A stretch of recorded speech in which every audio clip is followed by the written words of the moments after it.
Pam wanted help with something just in the last couple of days. And I'm like, you know what? I'm just going to take screenshots of everything and send it to her because she doesn't want to, you know, get out and have to Google it. It worked well. Excellent. Excellent. Valerie, hello. How are you? Good. Valerie, what's your last name? Kaiser. Valerie Kaiser. Okay, excellent. Thank you for coming. And Carla, I see that you're here. What's your last name? Podorowski. Oh, sure. Okay, Carla, from the business office. That's right. And Tracy, although I can't see your picture, are you a student or a staff? I work in IT. Oh, excellent. Perfect. Valerie, I made an assumption that you were a student. Am I correct? Yes. Okay, excellent. Well, this is, let's see, Valerie, Carla, and Tracy's first strengths combo, Brent. Yes. Don't forget, if we're going to get started to record, hit the record button. Jeff. I did. I hit the record button. So Perfect. You're all being recorded. We will post this on the Augie Strengths website. And yeah, I thank you, Brent, for reminding me. Your achiever got activated right away with the first thing on your list to do. So this is us. We do these strengths podcasts or video casts every week on Wednesday at 3:30. We get together and we talk about these.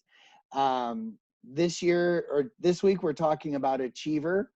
Achiever is the #1 strength on Augustana's campus. There's 37% of oh my gosh, Brent, you're going to take over. Somebody just showed up to my door that looks rather official. I will be right back, I promise. Go, Brent, go. Yeah, so what Jeff was saying is that 37% of students and staff have achiever. It's the #1 strength on campus. So obviously, everyone in some capacity, whether you're a student, whether you're a faculty member or a staff member, you're going to be interacting with someone who has an achiever strength. And if you have it on your own, really what this kind of video cast and getting together is to figure out if you have that strength, how can you flex it better? And if you work with folks who have that strength, how can you like assist them in their strength development, and how does that affect like your relationships with them? So I guess one of the things that we talk about, strengths are really unique to who you are. So for those who are in the room, we wanted to first ask how you use your achiever strength. Like, what does that look like in your life, in your job as a student? So yeah.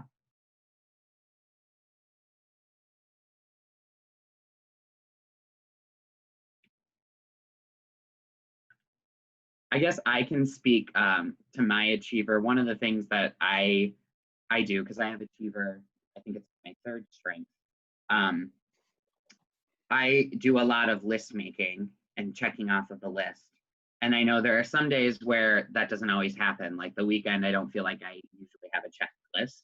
So during the week when I accomplish a lot of things and 3 or 4 things come off my list in a day, I feel super accomplished. I feel great. And it almost gives me the energy to like work on that next thing too. So that's how I experience achiever in my life. What about everyone else? I definitely say that I'm like that too, Brent. You know, some days it feels like you are completely working from a list and you want to check those things off. And then other days you're like, I didn't want to put that on my list because I know I'm not going to get it done. Yeah. Mm-hmm. Valerie, how does that play out for you? I feel like definitely transitioning from like being on campus to online classes, I have started to make lists and check that stuff off, because once I have that stuff checked off, I just feel better and I feel accomplished with myself. I'm going to ask a question, and then Carla and Tracy, I'm going to ask you to answer. Do you literally cross off the list, or do you put a little box next to it so you can put a check mark on it? I mean, is it literally crossing it off? Yeah. Interesting. Carla, how about you? Oh, yeah, I cross it off. And sometimes when I've done something that wasn't on my list, I will add it just so I can cross it off. So there's something about like the physicalness of crossing it off or check marking it or of doing something that's important. Is that for you, Tracy?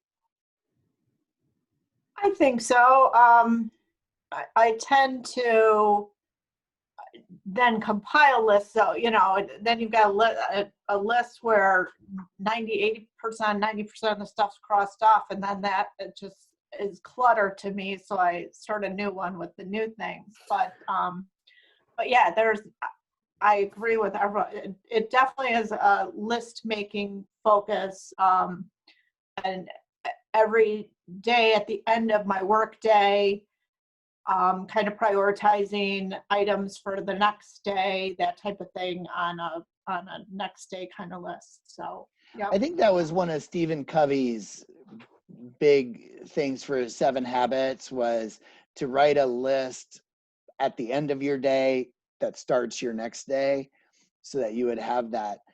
Is there something about an achiever though that you go home, because I don't have achiever in my top 10 for sure, but is there something about the achiever that if there's stuff that's on your list, there's a guilt, like I didn't get this done today? And I mean, how much of that is I'm going to keep working until I get it all done?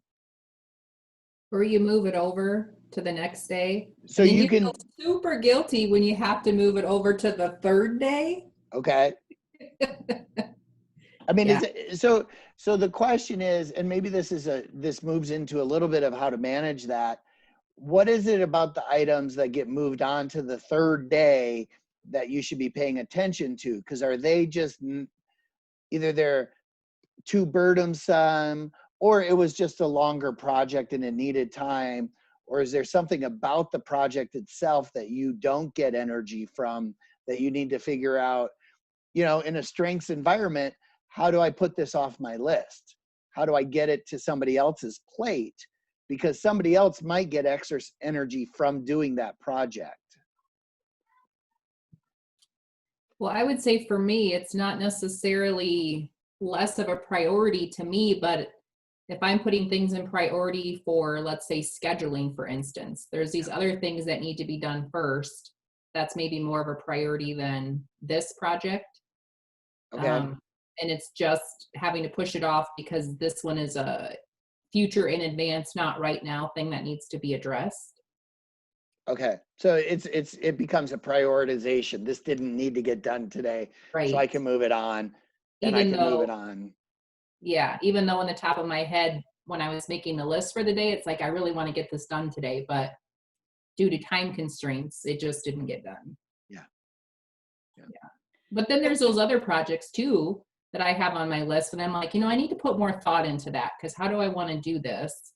So then it might get put to the next day or the next week. I was to say sort of two responses to your questions. One is the guilt idea. I don't know how many of us that have achiever also have responsibility, but I those tie really closely. Like if I said I was going to do this and if it's on my list, I'm going to do it. And so frustration when I can't, but I need to recognize, particularly being in IT and particularly in this situation, things are going to juggle all the time. And I will get to the end of the day. And I honestly did last week. We kind of within our group have an email that goes out to the group that says, okay, my priorities for today are such and such. And so it was the third day when it was the exact same list. I had to put a little comment in there like, can't believe it, but here's the same list. And that was simply a response to the fact that really high priorities had come in, even though these things I had put on my list were important as well. So it's just trying not to get too personally frustrated by that situation. Yeah. Some of that does sound like responsibility. to me. I think they're married together, but people with high responsibility don't put things on their list unless they're going to do it. They don't make a commitment unless it's going to be done. And I don't know, the other achievers in the room probably should answer that. Do you feel that same thing? Absolutely. I agree with both Teresa and Tracy. And I've probably been one of those priorities on Tracy's list too that took precedence. So, but it's important, you know, when those situations come in, you got to do it. So don't feel bad. That's awesome. That's awesome. When I think about achievers, I'm trying to think of what could those of us that work with achievers do to help them use their skill set and find more joy and engagement in the workplace or in the classroom, Valerie. Those of us that don't have this trait and talent, how can I make your lives better? And what do you need from us to do that?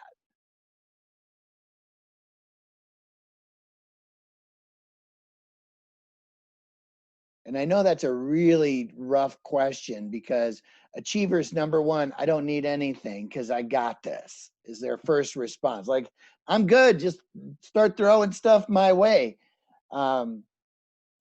Maybe I'll take it from a supervisor standpoint to try and narrow it. What could your supervisor do to help you be a great achiever and use achiever and yet make sure that you know they're supervising in a productive and engaging manner? I can answer the first part, your first phrased question to that more easily, maybe. Okay. Certainly with the situation, I do feel like usually I've got it, but there are always nuances. You know, if I'm solving a problem or creating a new report, screen, process, whatever, I want to make sure that I'm in conjunction with the person who's requesting that. And so a number of times there will be items that I will have to ask for clarification on. And doesn't it drive me nuts if it's been on my list for a week and it's something that this person has requested and said, this is really important for me to do my job, but then they can't take 5 minutes to answer that email that I sent out so that I can focus on it and then achieve it, be done with it. So Yeah. That would certainly help me. I know in my being able to cross that off, do it right, cross it off is to have reasonably quick responses.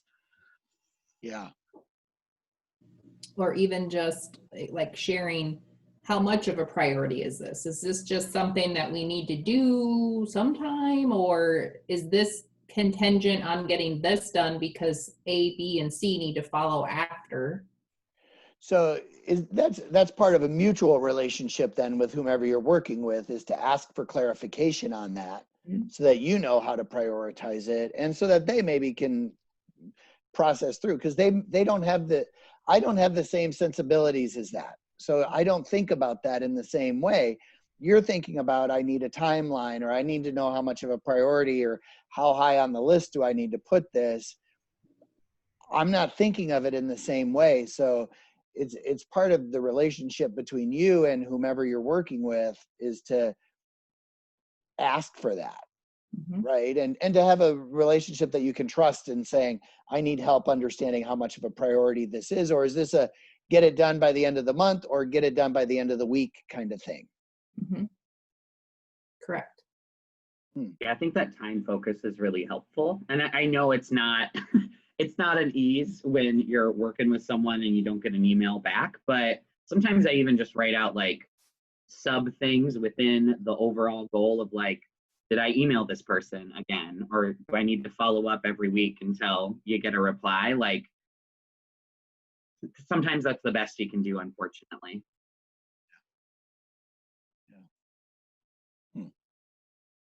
So what do you do to celebrate accomplishments? At the end of the day, you've made it through and you've crossed off your list and you've made it all the way from the top to bottom. How do you celebrate? I sleep better at night. Okay. About you sleep better. Yep. Valerie, how do you celebrate, or do you celebrate? If at the end of the day I have everything crossed off my list, I usually reward myself with a TV show, like one episode, instead of watching them how many ever in a row. So Okay. So you limit it. So your reward is actually limiting yourself. well, so like, because sometimes I've gotten into the habit of like, I started a new new TV show, and I'll watch like one after the other, and I'm like, no, I can't do this. So if I get everything done that day, I'll reward myself with TV time. Got it. Okay. I do that for my 10-year-old son all the time. How about you, Carla? Do you reward yourself? Do you any kind of personal reward? Not necessarily a full reward. I just give myself a woohoo, and I have a great feeling about tomorrow. Yeah, good. To me, and I lead into that question with the first question. Is there a temptation to never be done for achievers? Is there a temptation to never have the list completed because you finish the last thing on your list and you're all like, oh, but I could add one more thing. So there's one more thing to do. Or you find yourself just sitting at your computer and working versus saying, okay, this is enough for today. I am okay to walk away from this for a while. Yeah. I think there's like, I know Jeff and I were talking a little earlier about like some kind of an addiction to like when you accomplish something, you feel great about it. Like the energy that you get from the accomplishment almost feels like the reward in some ways, that you're like, yeah, now I can do the next 4 things. And I've found myself oftentimes like, there have been times where I've just worked later because I work with student groups. So I'm sitting down at 6 o'clock, starting to do some work. I have a meeting later, and then I continue working after the meeting. And I'm like, oh, it's 11 o'clock at night, and I've worked 10 hours today over what I should have. And it's just, I think, but I like that because I do feel accomplished. So yeah, it's a hard balance because I think sometimes we're very work focused, which can be great, but could also be detrimental to our personal life, our social life, all the other things that make us who we are. Right. Yeah. As if I slip into coaching mode for a moment, I would tell other achievers that I work with, you need to find a way to reward yourself. And it doesn't have to necessarily be a glass of wine or an ice cream sandwich or an extra show at night, but there has to be some form of reward, whether it's just like Carla said, a pat on your own back to say, all right, and or to go outside and give yourself a loud woohoo. Finding a reward is important. And I think as achievers go, I would always encourage that. Like, you made it through. So I would encourage all of you just to figure out what that means to you. I know I work with a coach, and one of the exercises we did one week was to write down rewards and base them off of accomplishments. So there was a $0 $0 rewards, and there was a list of things I can do that cost no money. And then there was a $1 sign, and there was a list of things I could do that cost only $1. And it went up to like $5 signs, which was, trip to Disney World kind of stuff. But then on certain accomplishments or certain things on my to-do list, I would also equate that to what's this worth for a reward. And perhaps every day at the end of a particularly rough patch where you're going through a lot of things at one time, that's like a $1 sign reward, where let's go to ice cream and get an ice cream cone today because I deserve it, because I want to pat myself on the back, but I also want some sweets. And, you know, maybe the other side of that is to go to, like, we're going out for a nice dinner because we've accomplished something that's pretty important. So my coaching side would say, make sure you're not looking always for the next fix, but try and get the first one to be satisfied. Who do you think we need to partner with? Like, and I'm thinking of good partners. So thinking to people you've worked with that have really helped your achiever and really you feel like it's a good partnership. Has anybody worked with somebody in particular that you felt like this person's really great for me? And maybe what's that style of that person? It's always good to have woos that you work with, making you Okay. feel good, Yeah. you know, Celebrating. recognizing your accomplishments. So even that's maybe more than the strength of it, is somebody who recognizes and encourages your accomplishments. Yeah. Yeah. You know, the encouragement is free. Just the Yeah. words are priceless, you know? Yeah. Yeah. What about somebody to help you limit your list? Do you need somebody who can help you limit how much you're putting on your list and making sure you're, you know, when I work with student athletes is a good example. Student athletes are always trying to maximize and do more. And maybe I could do, you know, a softball player says, I want to get in 200 swings today. Every day, I'm going to get 200 swings. Well, that might be a really great in theory, but it's also not very realistic in practicality. And so they might actually be bad for them to get so much in. So is there anybody you can think of that you could work with that could double check your list to make sure you're being realistic and your expectations of yourself aren't too high? I think for me, two people come to mind. One is actually my Augustana supervisor, who has kind of said, okay, step away. You did enough. I know you're focused, but be done for now. And that I'm still learning that, you know, as many years as I've been in this business and worked with the product that I work with and all, that's not something I've heard at former universities. So that's still a balance for me. The other person that came to mind when you asked that question was someone, a former coworker at the university where I was before. And she and I matched on 4 of our 5 strengths. So essentially we were the same person.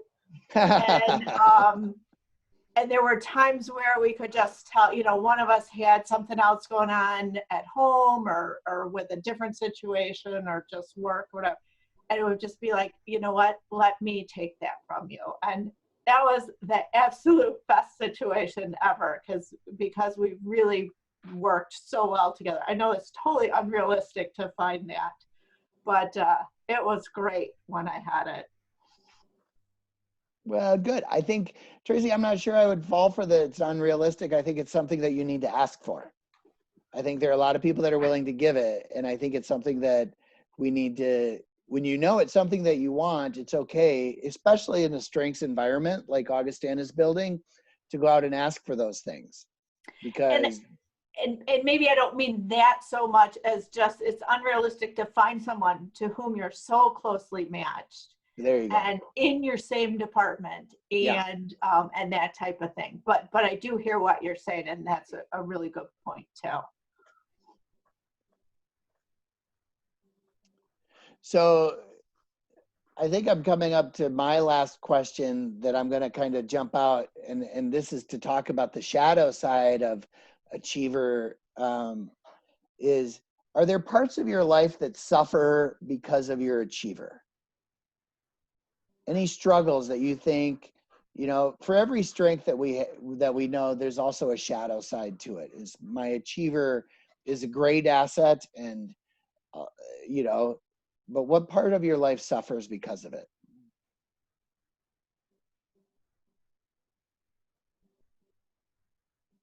I think sometimes it's you expect so much out of yourself that when other people don't expect that much out of themselves, that it can be frustrating and or disappointing to you at times. Right. Dealing with the non-achievers of the world that are like, hey, that's good enough. We don't need to do any more. GE people, good enough. Good enough.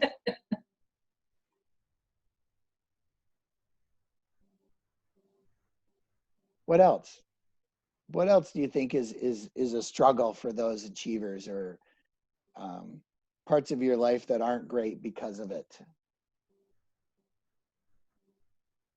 I think sometimes I struggle with like turning off that list mentality and like trying to be in the moment. Like, I know I found my times chatting with friends, but in the back of my mind, I'm still thinking, oh, here are the 5 things I need to do tomorrow. Or here, after this conversation, I need to accomplish this, this, and this in order for things to run smoothly. So sometimes I think just like being in the moment sometimes is a struggle. And even during some meetings, there's a tendency of like, okay, maybe there's a lull. Maybe can I get something done? Is there something I can do? I think having the achiever mindset is always like, I don't want to waste time. And people are important, and the relationships you have are important.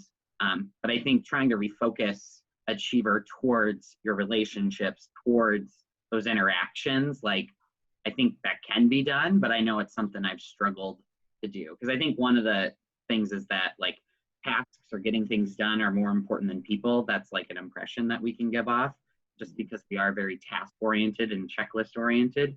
So I think that's something I'm aware of. I hope it hasn't come off to others that way, but I'm sure it might have. Yeah. I work with you regularly, Brent, and I don't feel like you're more focused on lists than you are on people. You seem way more focused on people to me. If I can affirm Thank you. that. Yeah. You never know though, but like, that's just when your mind naturally goes there. Like similar to you're very much about relationships, Jeff. So I don't know if you feel differently about other strengths or about other things too. Right. I think that's part of it, is finding that partner that you work with, or that relationship with people that you're with, to help you be in check and to say, here's what's working well, and here, whether it's the person that helps you not ask too much of yourself and to put too much on your list, or if it's the person that's going to say, you know what, let's reprioritize because this seems to be stressing you out and it's really not a stress to me, so let me help you get a better timeline of when that needs to be accomplished. Or if it's somebody that you just trust to say, hey, am I too focused on this because I don't want to come across this way. Any of those are assets of working in an environment like Augustana, where you can have those conversations, and the environment that we're trying to create. Valerie, you need to talk. What do you think is the shadow side or a darkness of achiever? I think sometimes with like making my list, I may sometimes get overwhelmed with the amount of stuff that I have to do, and then I just get stressed out, and then yeah. When that happens, do you decide to just go binge watch some TV for a while to put it off? Well, I guess it depends. If you get overwhelmed, it depends on how stressed I am. Okay, well that's good to know that your coping mechanism of having too much on your list just makes you delay starting on your list a little bit. All right, well, I think we could wrap it up. Brent, do you have anything else you need to add? Yeah, I think just kind of going off of what Valerie said, I think it's really important for achievers, as you're looking at your list, prioritizing, but also taking time to check in with yourself, because there are going to be those moments where your list is longer than you have time. So recognizing, okay, I am overwhelmed, and then trying to prioritize and lean on others in those moments where you're feeling overwhelmed. I know that's not easy. I know that's something that I need to practice and do better about too. But I think when you're feeling that moment of overwhelm, and I think that can happen often, checking in with yourself and then leaning on others is, I think, the best advice that I can give. So. Well, I'm so appreciative. Teresa, Valerie, Carla, Tracy, anything else you guys want to add, questions you have, or something you had hoped to get today that we haven't addressed yet? in the last couple of minutes? These are great. It's like the best half hour of the day. Could talk That's forever, sweet. you know? That's sweet. Thanks. Yep. And check What are we going you to off discuss the next list week? now. Yeah, Carly, go ahead and cross this off your list. That's right. I enjoyed it very much. Excellent. Yep. Next week, Teresa, thank you for setting us up. Next week, we're going to talk about competition. Ooh. Okay. People that have high competition. I think it's interesting to note, I do a thing for all of our student athletes. I put a talent map together, and many of our student athletes have high competition. So I think it'll be interesting to figure out how we can relate to them in a better way, and to not only feed that competition, but help them feel like they're getting something useful out of it that's not athletic. Because I think a lot of people that have competition get put into an athlete kind of box, but competition runs across the board, and it doesn't have to be related to just athletics. It doesn't have to be related to grades. It could be, you know, I don't know, related to Monopoly, maybe. So I think we'll talk about this next week and find out more about it. It is not in my top 5, so I'm excited to learn. Brent, do you have competition in your top 5? It's not in my top 5. I'm fairly certain it makes an appearance somewhere in like 12 or 15. Okay, well, I think it'll be fun, and I think we need to try and maybe find a couple of people with competition to come and help us with the conversation. So next week, 3:30, come back. The link gets posted in email, and I hope to see you all at that point. Sounds great. Thanks, guys. Thank you. Thank you. Have a Thank good you, night. everybody. Get your Bye-bye. list done. Cross that list.